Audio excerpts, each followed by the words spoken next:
Never assume that people know how to do these things. Like exactly, I will meet people all the time and they're like, wait, there's an app on my phone. How do I do this? How do I find you? It's the purple one. Yes. Hey, my name is Jenna Kutcher, and I am obsessed with all things business, marketing, numbers, and helping you to navigate both the messy and the magical seasons of this thing called life. I'm a small town mama who took a $300 camera, grew a successful photo biz, and now I work from home and run a 7-figure online business. I teach you the tried and true secrets to building a career you adore. Shy away from the real talk? No way. Money, hardship, growth, loss, and marketing are all topics we discuss here. Think of this as your one-stop shop for happy hour with a gal pal mixed with business school. Pull up a seat, make sure you're cozy, and get ready to be challenged and encouraged while you learn. This is the Goal Digger Podcast. Tailwind is Team Jenna Kutcher's favorite Pinterest and Instagram tool. Plan your feed, link your Instagram posts, track insights and analytics, schedule pins, and more, all with a trusted Pinterest and Instagram partner. Start your free trial and get $30 off your subscription at tailwindapp.com/Jenna. The secret behind my website design is Tonic. They've created a collection of customizable websites that are super stunning and wicked easy to update. Save 20% on your Tonic site at tonicsiteshop.com with the code GOLDDIGGER. That's TONICSITESHOP.com and the code GOLDDIGGER. Welcome to the Goal Digger Podcast. Today, I am so excited to talk with my friend, the producer of this show, Kylie. Welcome to the show, Kylie. Hey, Jenna. Thanks for having me back on. You can tell that we are professionals when it comes to podcasting. Just kidding. We do not have our ish figured out.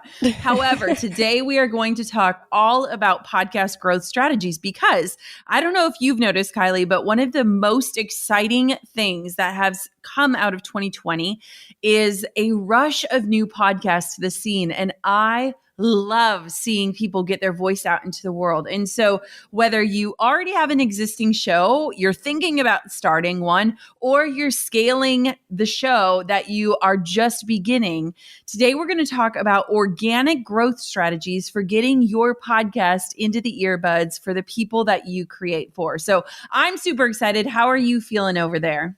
Well, I could nerd out about podcasts all day long. Well, actually, I do. You pay me to do that. So I'm so excited because we've been doing these, back and forth conversations on the show about once a month for a while now. And now it's like, oh my God, we're talking about my area of expertise. So I'm excited to dig into what we've honed and developed and what we've learned through the last 2 years of growing Goal Digger.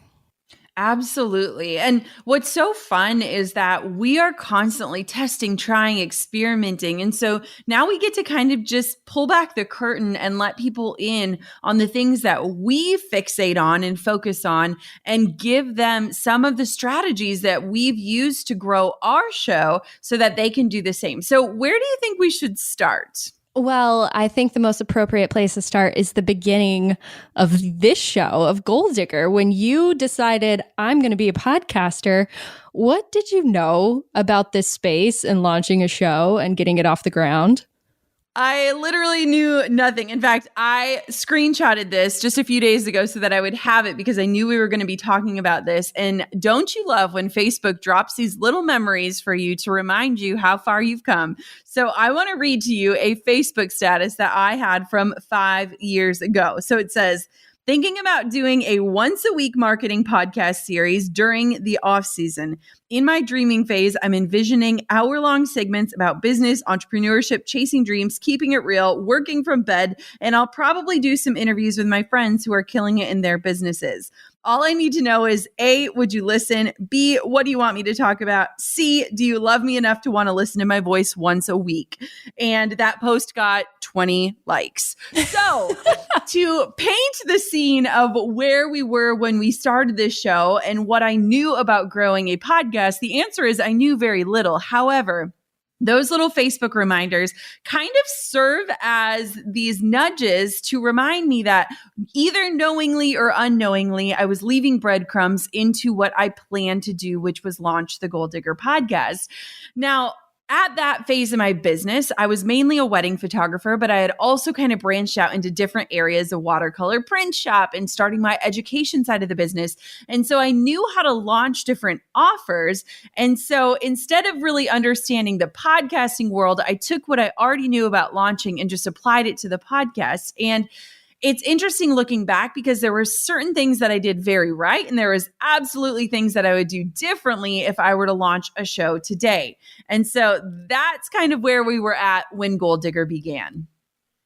I think too, this is a good point to kind of call you out in a friendly way. It's like when you launched your show, it seemed to really have some stamina right off the bat. You had a built-in audience from this incredible brand and business you had built and these social media platforms that you already had. And so sometimes it can be overwhelming for a new podcaster to look at all the success around them and say, well, of course those shows grew. Of course they have thousands of downloads because they had all these other things in place first. But I don't think that is a fair thing to discourage people because it absolutely is possible to grow from square one, from listener one, and it doesn't have to be launched to an existing platform. Of course it helps, but it's not a requirement. Would you agree? Yeah. Absolutely. And I think that's a totally valid point. There are so many times when I listen to the great thought leaders of the world and think, well, of course that worked for you, but that's not going to work for someone who's at square one. And I think that it's super interesting because when it comes to podcasting, we usually see podcasters living in two camps. It's either people that already have this established following, this established brand, and the podcast is just this extra arm of that brand, or it's someone that's hoping to grow and build and start their brand through podcasting. And neither one is better than the other. They yield different results, and they usually are tied to different definitions of success with different goals. But it is absolutely possible to grow listenership even if you don't already have an audience. And so one of the things that you want to think about is if you are looking to grow organically without having this built-in platform, without tens of thousands of social media followers, you want to just think about optimizing your show. You want to make it as easy as possible for someone to find it and subscribe to it and tune into it. That's how you grow your show. But it's also key to recognize, like anything, what success for your podcast looks like for you. Meaning, if your only goal is to monetize and make tons of money, then yes, you are going to need to figure out a way to get scrappy and get millions of downloads and millions of listeners and then more ad income. And that might be your definition of success when it comes to a show. But if your podcast goal is to just impact the right people and lead them into your brand or your business or your side hustle or that goal that you're working on, then the amount of listeners you need to reach in order to hit that level of success is decidedly smaller. And so I think it's really important to get super honest with yourself. Why am I doing this thing? Why does it matter? And what will make my show a success on my terms? And so I want for you to think about that. And that is the caveat in the sense of we're going to talk about how to grow a listener base. And so let's just get into those strategies. But always keep in mind, as the listener of this episode, what is your definition of success when it comes to launching, growing, or scaling your own show? Yes, absolutely. Okay. So this is where I start to nerd out a little bit. We're going to go through those 6 organic growth strategies for growing a listener base on a podcast with like maybe an extra credit one. But I think the key is starting with who you actually want to listen to your show. Because if it's everyone, you might actually be losing people in the process. Yeah. So whenever we start anything, whatever it is that we're creating in our business, we're always thinking about like, who is this for? And what is the end result of then consuming this content? We do this for every podcast episode. We do this for blog posts, emails, everything. It's like, who are we creating this for? And what do we hope they'll get out of it? And podcasting can span so many different topics and genres. It's not just about teaching. It could be just about adding joy or informing or giving someone just a mental break from their life. And so there are so many different ways that your podcast can add value. But if we want to really make sure that whatever it is you're creating does add value, then we first have to start and get really clear on who do you want or need to listen to your content. And one of the things that we often talk about is like, what are they already listening to? Where are they hanging out? What hashtags are they searching for? What Instagram places are they commenting on? How do we find these people? And one of the coolest things about podcasting, one of the reasons why I love it so much, is that you don't have to go into podcasting with a scarcity mindset, because podcast listeners listen to an array of shows. I think there's a statistic out there that says like the average podcast listener subscribes to 6 to 8 different shows. And so it doesn't mean that it's a one and done. It means that we love consuming this sort of information from different people and in different ways. And so when you think about who it is you're creating for, I want for you to ask yourself, like, where are they already hanging out? What are they already listening to? What sort of content are they searching for? What are they typing into the search bar to find answers for? And then how can you poise yourself to be in a position to meet them, serve them, and then add that value to their life in a way that will encourage them to subscribe, to leave a review, and to become a raving fan and listener? One thing I really like to do is going to the bottom of the listing on Apple Podcasts for my show or for Gold Digger and seeing what's popping up, what's populating in the algorithm for you might also like. Like that section is such a gold digger, gold mine. I didn't even mean to do that. Of where a potential listener might already be giving their listening hours to. And so it's a cool place to kind of do some research. Yeah, any sort of guided search, be it Pinterest, Google, or in the podcast platforms themselves, can really help connect you to shows that will also be serving your audience, remembering that they likely to subscribe to more than just one.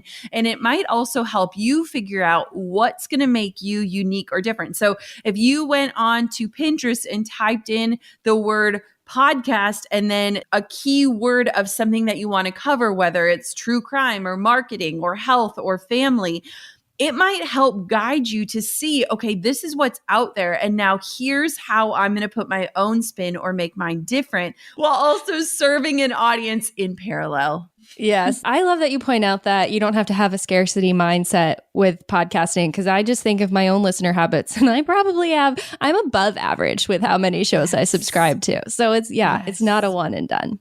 I love it. So that's number one. Just get super clear on who you want and need to listen to your content and what value you're going to deliver to them. Okay, cool. So the next part is something I think is easy to overlook or even underestimate. And that would be the show notes, because you're going into this audio-based platform and you're like, I don't want to sit down and write a blog post about this, but it's actually a way that we've been leading people into the Gold Digger podcast with those show notes. So do you want to elaborate a little bit on what we do with our show notes? Absolutely. So show notes, for someone that's listening that might be new to the podcasting world, are essentially like the written description of what someone will get if they tune in. And there are many different ways to do show notes. So some people actually transcribe their entire show. Some people just include a quick overview. Some people break out key sentences and the time that they're said in the show. And then, like us, we take a different strategy and we almost use a 5-paragraph essay format in terms of sharing what is inside of a show. So the important thing to keep in mind is that show notes are a really critical piece of having a successful podcast for a few different reasons. Now, if you already have a website or a blog, I highly encourage you to incorporate show notes into your strategy. And if that feels like something that's currently out of reach, just listen to this and apply it in the future when you have the bandwidth to. So show notes are really important because of search engine optimization. So I briefly mentioned it above about how you want to optimize your show in order to get it found and easily searched. And that is where SEO or search engine optimization comes into play. So we've had a few episodes on this show all about SEO, and the same tips that we provide for SEO when it comes to blogging also apply to podcasting. So we use search engine optimization, which basically means having all of the words that you're writing about your episode be loaded with the correct keywords that will connect your information for someone that's searching for it. And basically, it will invite people into your space, point you as the solution to the problem or the question that they're searching for. It'll allow you to guide them to more resources that will get them more answers and get them into a space that you own. So one of the biggest things that people miss these days is that we don't own the platforms. I don't own my listeners. I don't own my Instagram followers. I don't have control over the algorithms or the way that things change.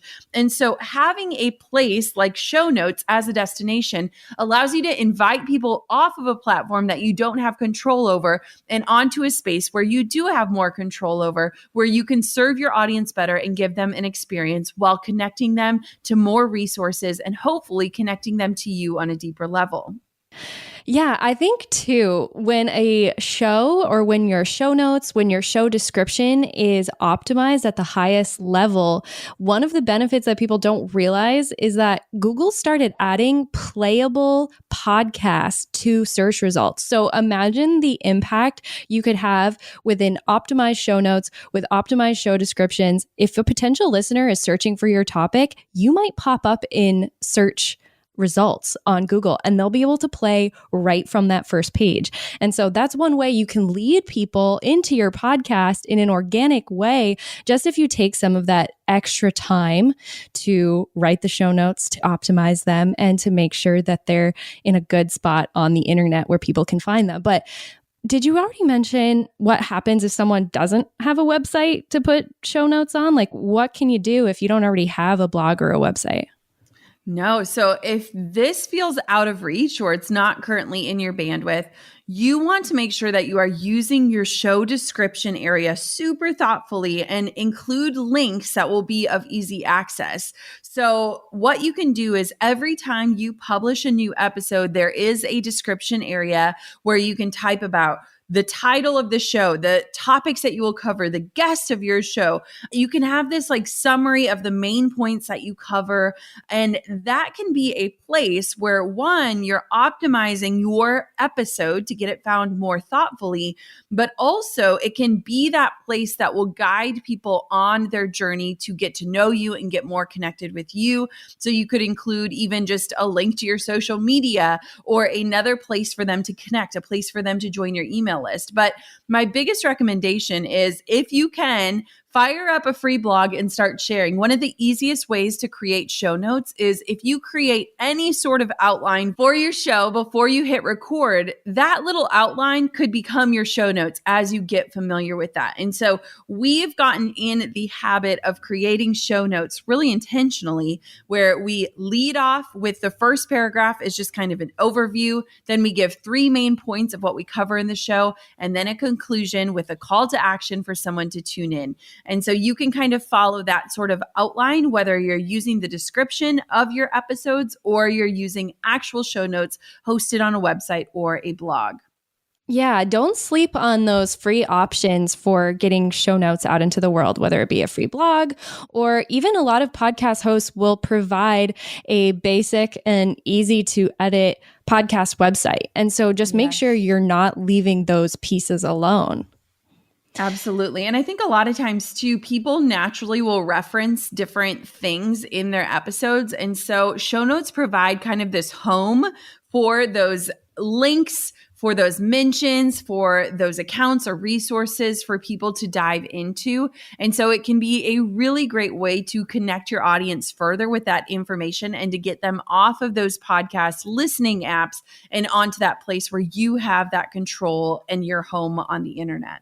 Yeah, we're getting dangerously close to talking about email list building, and I don't want you to get too excited. All of my favorite topics in one episode. Say it isn't so. Yes. Okay. So we talked about the power of show notes, but I also think it's important too to just talk about how you have to make it as easy as possible for people to find your show on their favorite platform. And two, let's not forget to emphasize that it's free to listen to your show because you still might encounter people who have never experienced a podcast before. And so you have to educate and then lead them in the easiest way to your show. And I think one of the best ways to do that, we do that on our show notes now. We actually didn't start this until about a year ago, but linking up each of those popular platforms at the top of the show notes. Yeah. So what we were finding is that our standard procedure around show notes was just to include the player for somebody to hit play inside of the blog.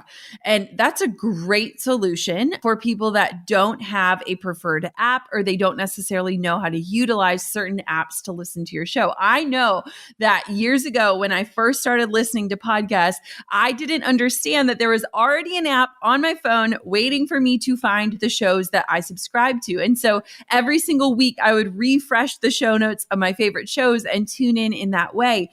And I recognize that let's just make this as easy as possible. And so what we do is right at the top of every show notes, we list out each popular platform and we have the links to that exact episode inside that platform. So we include Apple Podcasts, Spotify, Google Podcasts, Stitcher, and we just make it as easy as possible for someone to find their preferred app or to just hit play on the player. And another thing to note is a lot of times we love to give people the benefit of the doubt that they are willing to jump through hoops and click multiple links and search and find the information they're looking for. But I don't know about you, but I get distracted easily. And so the easier you can make it for someone to tune into the information that they are ready and willing to consume, the better. And one thing to note too, is we kind of refined our process when it comes to Instagram because we were sharing new episodes twice a week and not really sure how to link up uniquely each episode so that people wouldn't have to jump into their app and scroll through and find the episode that they were looking for. And so we started using Tailwind, which we were using already for Pinterest, as this smart bio, basically meaning that anytime someone clicks the link in our Goal Digger Podcast Instagram account, they will be taken to the same photo grid that they see there, and they can click on the picture of the episode that they want to tune into, and it'll drive them right to where they want to go. So you want to remove as many obstacles, as many places that you could possibly lose someone, as many clicks as possible to just connect people to the information that they're curious about. Yeah, that's key. It's like I am willing to click my way to get to what I need. But if I have to stop at any point and input information and like use my other hand on my phone to search for something, you're going to lose me, right? Exactly. So as long as I can click through, that's why, I love that Tailwind Smart Bio. I think we have a discount, tailwindapp.com/Jenna, so you can get started. And the Smart Bio is part of their free subscription. So it's amazing to have on the podcast. It is amazing. And it's so smart to use, even if you don't have a podcast. If you don't have 10,000 followers and you can't necessarily do swipe ups, it's a really great way to drive people to that link in your bio or link in your profile and connect them to different links without just having one long list of links. It's a really interactive way to connect people to the information that they're looking for long after you've posted it or swapped out that link in your bio. So I think it's just a really smart solution. Absolutely. You don't need to be a coding expert to get a gorgeous, strategically designed website that converts for your business. You just need Tonic Site Shop, the secret behind my website design. Get 20% off at tonicsiteshop.com with the code GoalDigger. Before Tonic, I didn't really know what an asset a great, unique website could be for my business. I didn't know that someone could leave my site feeling like they know me or that it could just take them from a casual observer to a raving fan within just a few minutes. If you're tired of being embarrassed by your website or you know it should be better, but you don't actually have the money to make it better, you've got to go check out Jen and Jeff from Tonic. They've created a collection of customizable websites that are super stunning and wicked easy to update. If you know your website isn't as good as it should be and you're riding the struggle bus trying to figure out how everyone else seems to have gorgeous websites, I have some advice. Buy a Tonic site. Save 20% off using the code GOLDDIGGER at tonicsiteshop.com. That's TONICSITESHOP.com.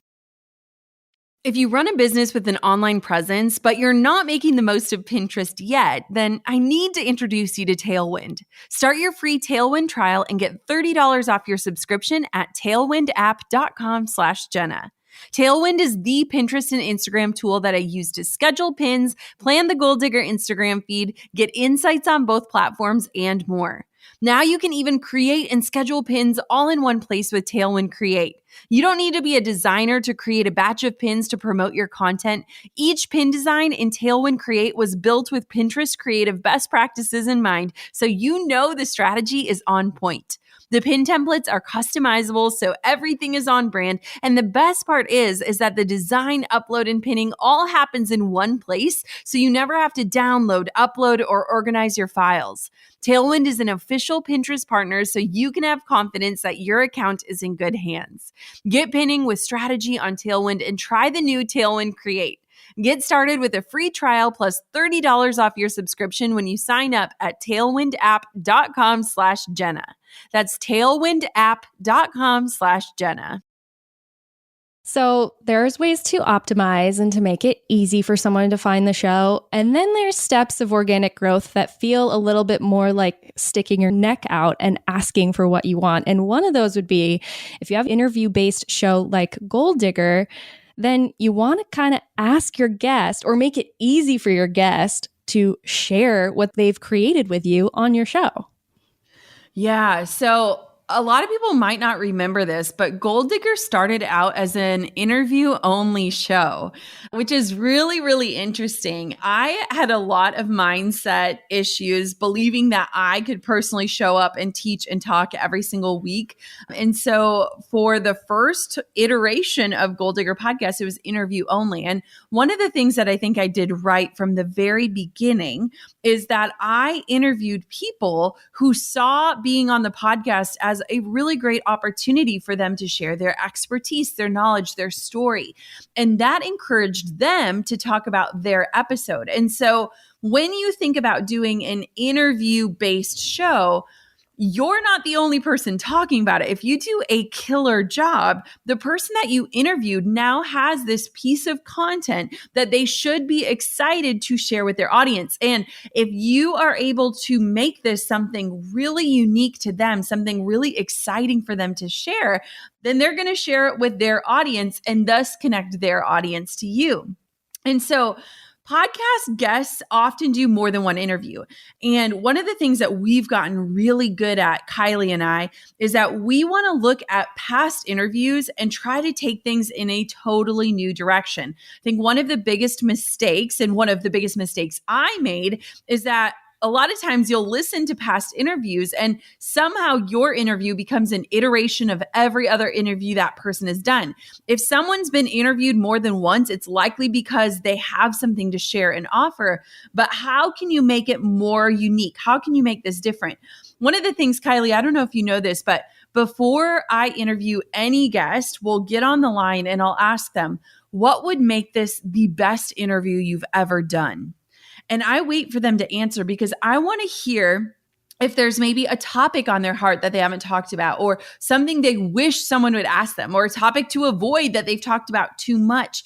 And I think too, just really honoring your guest in a way that will make them feel excited and leave them feeling charged up and ready to share that interview with the world can make such a difference. So you want to equip any guest that you have on your show with the ability to easily and excitedly share their interview. Ways that you can do this, we often send out reminder emails like, hey, your episode is coming up. Your episode is airing on this date. We're going to be in touch with additional graphics and information and the links that you need in order to share this if you feel so inclined. And nowadays, we're even taking it a step further and trying to figure out different ways that we can repurpose sound bites to give them awesome content that they want to share on their social feeds that give them exciting content to share, but also direct their followers back to us. Yeah, Maddie, our incredible designer, started creating these beautiful reels. And oh my gosh, already it's like we've done a couple, and guests are so excited to share those pieces because it's something they didn't have to create for themselves, and it gives them content for their feed. Exactly. And I think too, for people that do video podcasts, you have so much more content at your disposal that you can chop up a million different ways. And so if you're doing audio only like we do, it's important to get creative. And I would say this is something that we could get even better at. I remember one of my mentors, Lewis Howes, had mentioned how he'll like reach out to his guests like 30 days after their episode went live and send them another round of arsenal that they could use and promote. And then 60 days out and 90 days out. And he'd have guests sharing episodes that they had recorded months ago, but by providing that additional value to them and just saying, hey, we have this extra content. Feel free to use it on any of your platforms and share it if you want. Going that extra mile can really help equip your guests to share without any heavy lifting on their part. Okay, Lewis House, our overachiever. Right? All right, fine. I think too, this strategy can be used with solo shows, or if you have a podcast that's not based in interviews and you don't have a guest whose audience you can lean into, you can make just super shareable graphics and assets that makes your audience want to share. And we've seen a lot of success with quote graphics for sure. Yeah. Yeah. So it's really important to ask yourself, like, what is actually shareable?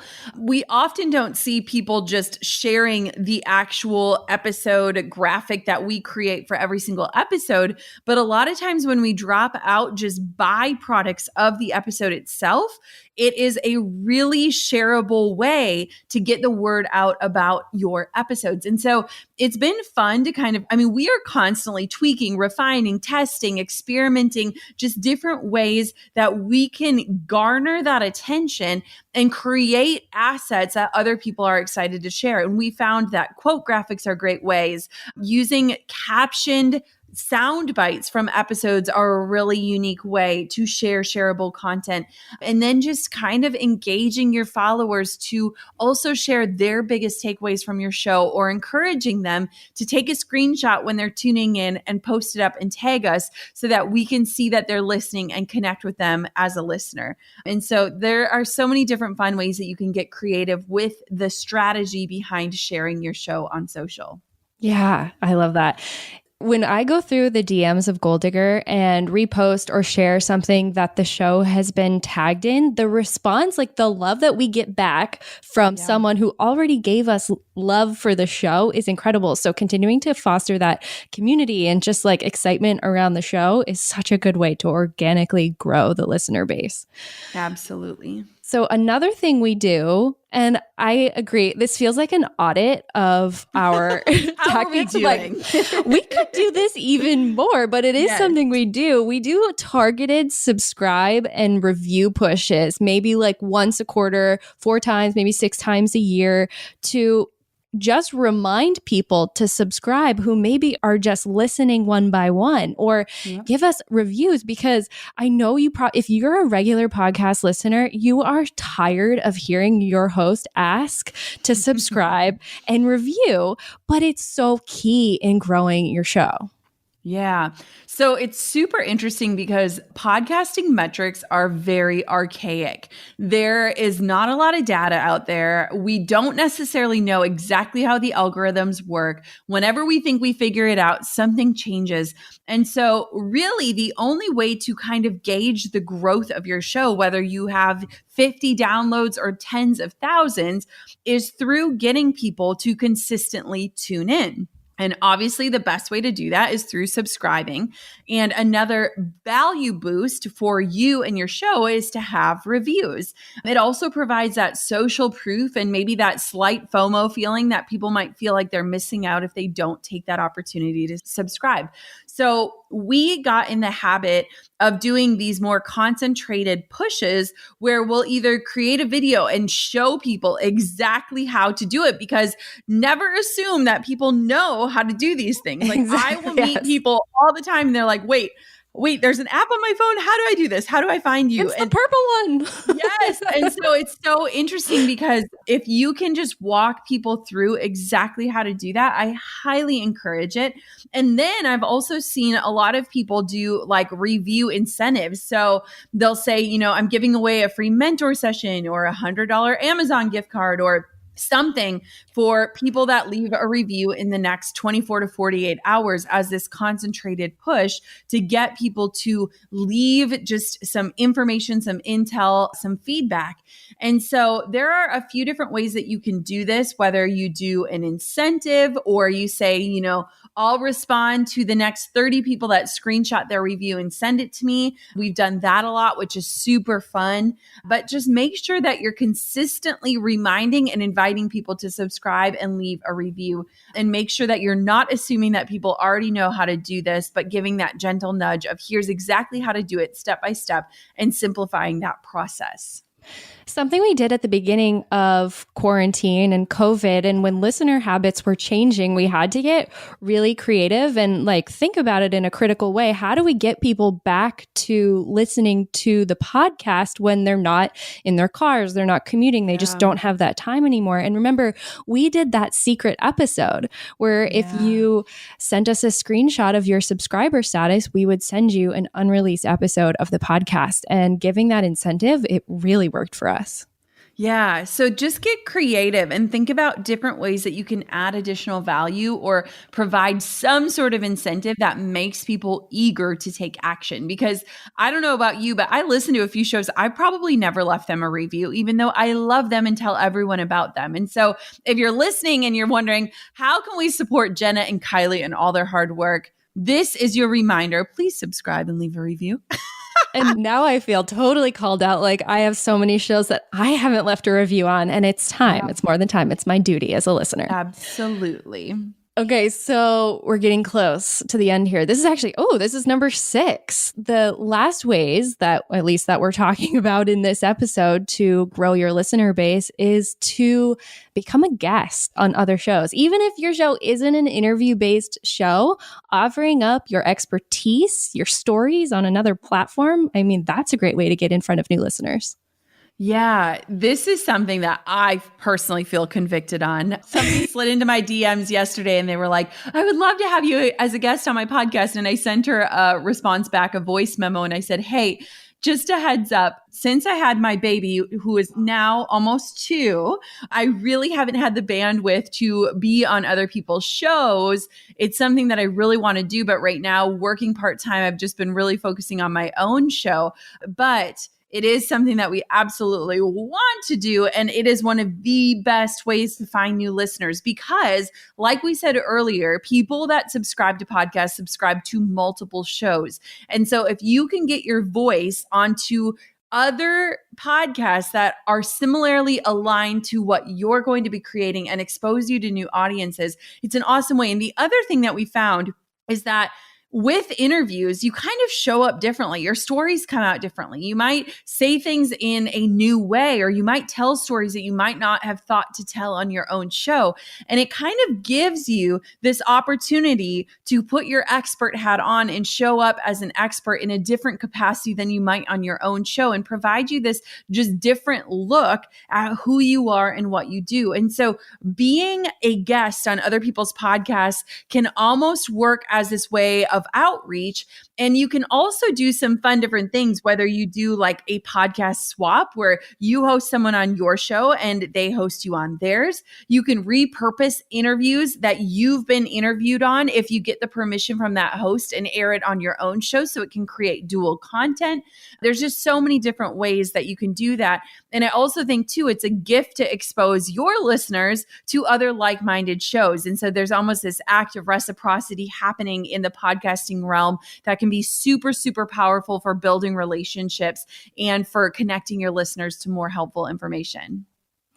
I love the equal transparency we have here in talking about these growth steps, because there's some where I'm like, oh yeah, no, we do that and we can do more. And you're like, yeah, I could definitely be a guest on other shows more. But I feel like we're working on it. We're working on it, right? Sometimes teachers teach the things that they need to take action on the most. It's like the things that we know and that like we live by, but like we could live a little harder on some of them. Yeah. I mean, we can all take action together. We can all do this homework together. Yes. I did want to get into one like little extra credit homework assignment for podcast growth, because it's something that I realized until I kind of took a look at my own podcast that I didn't even have one in place, but like the trailer for a show is so important. Like if you think about the commitment it takes to press play on a 35-minute episode versus a 2-minute preview trailer of what the heck you might be getting yourself into, it's way easier to hit play on a trailer. And yet a lot of us don't commit to creating one and putting it in that special trailer spot on the podcast platforms. Kylie, can you talk to me about this a little bit? Because as you're saying this, I'm so excited to invite people to listen to our brand new trailer that you inspired with this wisdom. So what is a trailer and how do you create one? Yeah, it's an ad for you as a podcaster and for your show. And you want to make it super engaging. And I think you can steal a lot of the Jenna Kutcher strategies for like email subject lines and great social media captions to create the script and the format for your trailer. I think that the first line of your trailer has to read like a subject line. It has to be super engaging. Want to make people continue through the next 90 seconds.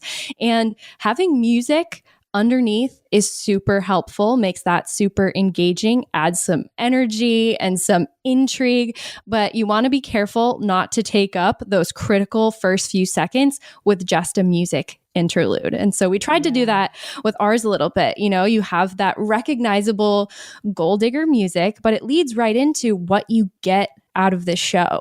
I think it's a good chance to edify yourself as the qualified host to speak about the topics on your show. Like brag on yourself a little bit. Tell people why listening to you on this topic is so key. So that would be like my short list. And now if that production just sounds a little bit too much for you as you're just getting started, like luckily there are actual audio engineers out there. Shout out to ours, Matt. But you can hire a freelancer on Fiverr to get that trailer in place. And don't feel like you're starting behind if you don't have one in place already and you've already been releasing shows, because guilty as charged. We were in that position as well. So now we have a trailer in place. We've been learning as we go. And now we have that trailer that people can listen to first before they commit to a full episode. I think it's so cool too, because this, unbeknownst to us, ties back to the very beginning of figuring out who is your listener and what is the end result. And I think those are things that you can communicate in a trailer so that someone can be like, yes, I am in the right spot, or no, this isn't the right fit for me, without feeling like they're wasting their time or overcommitting to something that might not be the right place for them. And so it's a super fun way. Think about like Netflix shows or previews or the Bachelor commercials. Like trailers are what get us hooked and excited and coming back for more. And so if you can create one for your show, it is like this quick overview that is engaging, exciting, and inviting. And I think that that is such a cool place to start for a listener. Yes. Heck yes. Okay. So we've reached the end. Do you want me to go back through those 6 really quick so we have a nice little button on it? Okay. So 6 organic ways to grow your listenership. First off, you want to get clear on who you want or need to listen to your show and figure out what value you're going to deliver to those people. 2, you're going to post show notes to your blog or website, or just make sure that your show description is super optimized. Then add platform-specific links to listen to your show on those show notes, or or in your social media bios, so they're super easy to find each episode. Then give your guests something that will inspire them to share, or give your audience something that they want to share. Next, follow that up with some targeted, concentrated subscribe and review pushes, and just don't forget to ask people to subscribe. And then finally, be a guest on other shows, spread your stories and your knowledge to other people who are already listening to podcasts. And for extra credit, of course, create that trailer so people know what they're getting themselves into when they listen to your show. Oh, this was a great episode. Ooh, and I'm like sweaty. This was like a quarterly review of like, how are we doing? So and what where do you are say? we going? Do I get to keep my job? Am I good?